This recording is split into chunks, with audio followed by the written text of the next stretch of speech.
So guys, ang mga balete nasa paligid lang. Kaya kinuha ko yan dito sa poste, oh. Kami natira pa. Balete. Okay.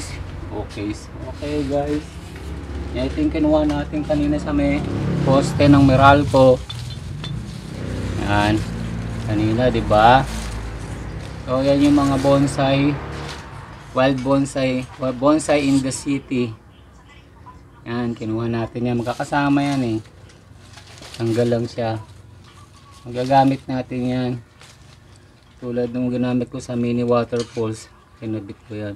So gagawin natin, i-trim lang. Tapos itatanim muna natin para magkaroon siya ng mga roots. Ha?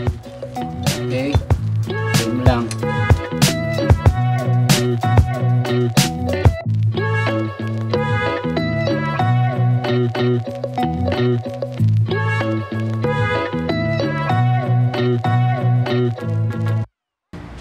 So ayan guys,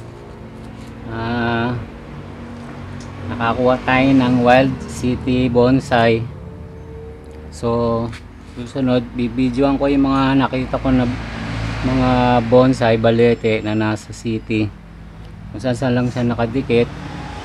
So pag wala nang may-ari, pwede naman siguro natin kunin. Kung nakakabit sa pader ng mga may-ari, pwedeng hingin. So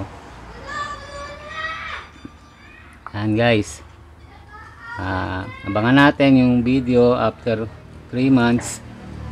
Napakita ko sa inyo paano natin sila ita-transfer, ha?